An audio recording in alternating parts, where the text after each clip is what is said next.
Hey guys, so I got a comment on my video today that I thought might be helpful for a lot of people getting into this industry. And I hope that it's not a disappointing video, but it is a very realistic video that I think a lot of people kind of feel intuitively. And in any case, I'll talk about it and I'll try to keep it positive and encouraging. So he said on my How to Become a Voice Actor video, I ended up taking a class to be a voice actor. And let's just say definitely was one of those pay-to-plays. They wanted everything up front first, which gave me a weird taste in my mouth. Thank you so much for this video. Gave me a lot of insight in how to actually start. So I think this is a very relatable thing for a lot of people trying to figure out how to invest in yourself and just do it the right way and set yourself up for success. And I'll say that I've made a lot of investments, and I continue to make a lot of investments in my career that don't pay off in the way that I expect. And I don't want you to be afraid of doing this. It will happen inevitably as you invest in yourself, because you don't know what you don't know and you're trying to figure things out. And whenever there's not a lot of clarity into an industry, other than through media, this is an entertainment industry primarily, then it's hard to figure out how to make those proper investments and who to trust. So that's just part of the journey, and the best thing that you can do is kind of be as discerning as you can and create a framework for how you're going to be discerning. But there's no level of the industry where this kind of experience stops. And I think deep down we all know that. We all know and see at the top of the industry how nepotism functions, how knowing the right people gets you certain jobs, and how, there's a lot more decision making that has nothing to do with the talent of an individual.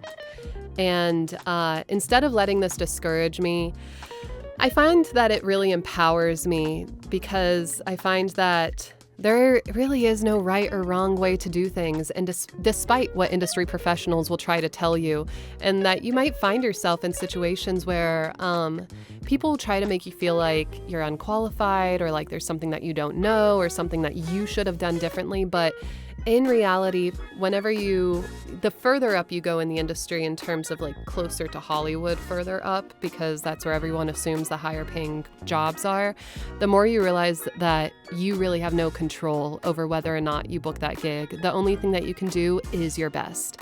And whenever it comes to education and coaching, a lot of people claim to have all this special information that you think is going to launch you into some type of sphere of success, but that's not how it works either. It's a highly competitive industry where decisions are made for all sorts of reasons. And here are a couple things that I've learned over the past decade.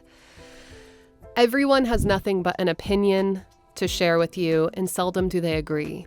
So I've taken workshops where I've paid $150, $300, and the casting director will say, do this, do this, do this, never do this, never do this, never do this in an audition. And they say it with the utmost confidence, as if there was a rule book that laid this out for them. And then I'll turn around and take another workshop with just as prominent a casting director, and they will contradict every single thing that the last casting director said. And all that goes to show is that they're doing nothing but having you pay for their opinion and preference, which is helpful if you know that you're going to be auditioning for them specifically. And it's just helpful to know what some people prefer and what some people don't prefer, and lets you know kind of where your boundaries are, perhaps. But my takeaway is usually to trust my artistry and do what feels authentic and right to me. Another thing is that in relationships and who you know, the further up you go in the industry, are far more important than talent when you start to get into those specific types of circles.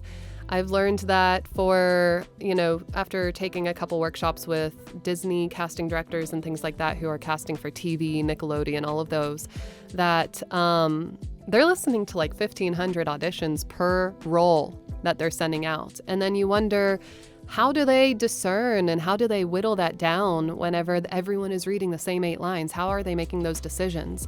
So then it becomes a little less confounding when you find out that this casting director is also a voice actor, and this casting director knows that casting director, and this one's also a voice actor.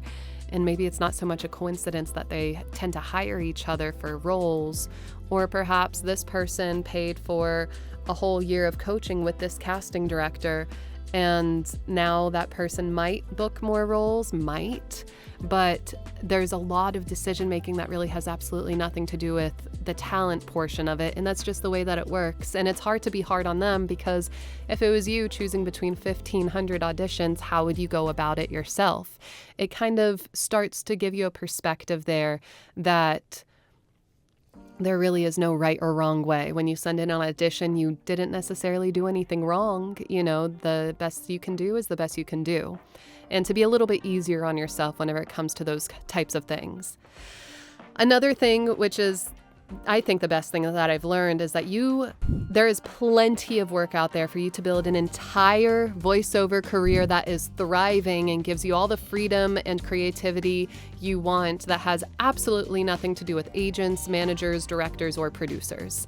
That's one aspect, like we'll call that the Hollywood bubble of the industry, where it's a lot of the entertainment industry where, you have pilot season and things like that, and animated shows and animated movies with giant studios.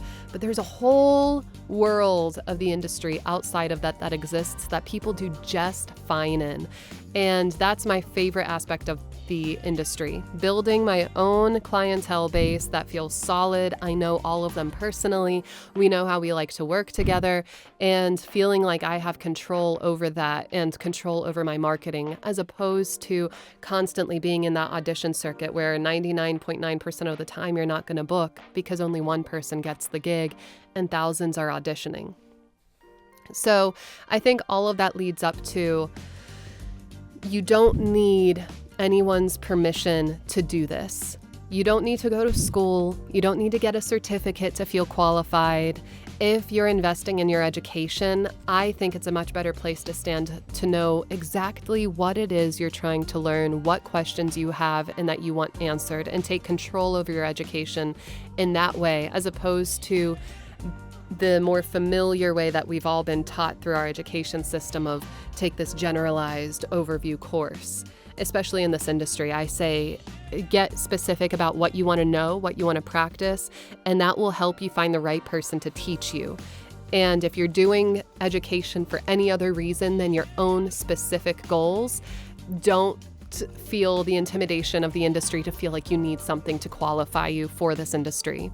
I know a lot of people who have gone to school for theater and they have mountains of debt from theater and acting school, that whenever they come out, they're starting from the exact same place I started in 10 years ago, because they learned a lot about the talent, artistry aspect of how to perform and develop characters and whatnot, but no one taught them about how to build a business. So I hope all of that's helpful. I hope that it's empowering and kind of liberating in a sense of not feeling like you should judge yourself at all, and feeling like someone else is the person to determine whether or not you belong in this industry, because it's not like that. Think of it much more like the Wild West. It's a free-for-all. If you want it, it's yours to take. So I hope that was helpful. If you have any questions, let me know.